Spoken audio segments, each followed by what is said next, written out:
تخيل لغة عمرها آلاف السنين ولسه موجودة معانا لحد النهاردة، وهي اللغة النوبية. بس قبل ما نكمل كلامنا ما تنساش اللايك الجميل بتاعك.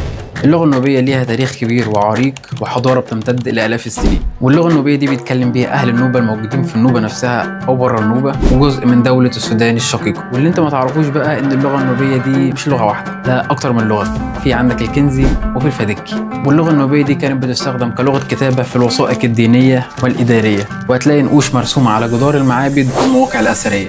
وعلى الرغم ان اللغه النوبيه دي لغه قديمه جدا وما زلنا بنتكلم بيها لحد النهارده، الا اننا بنواجه صعوبات وتحديات كبيره جدا في محاوله الحفاظ على اللغه، لان زي ما انت عارف مع مرور الزمن الدنيا بتتغير من حيث الثقافه والتعليم وغيره. فاحنا حاليا بنحاول على قد ما نقدر ان احنا نحافظ على اللغه دي، وده من خلال التعليم او من خلال اننا نتكلم بيها على مدار الحياه اليوميه. ولو جينا نتعلم مع بعض كلمتين ثلاثه نوبي، فاحنا عندنا اول كلمه اللي انت اكيد عارف معناها واغلب المصريين عارفين معناها، وهي الكادولي.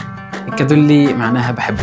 لو جينا مثلا دخلنا للارقام، فعندك 1 يعني ويرة، 2 يعني قوة، 3 يعني توسكي، 4 يعني كيمسو، وهكذا. ودي محتاجة مننا فيديو تاني لوحده. وفي النهاية اللغة النوبية دي هي الجسر ما بين الأجيال القديمة والأجيال اللي جاية كلها إن شاء الله. وإن اللغة النوبية دي مش مجرد كلمات أو مجرد لغة، لا دي شايلة معاها تاريخ كبير تستحق مننا إننا نقدره ونعرفه كويس. وكده إحنا خلصنا جزء صغير جدا من اللغة النوبية بشكل عام.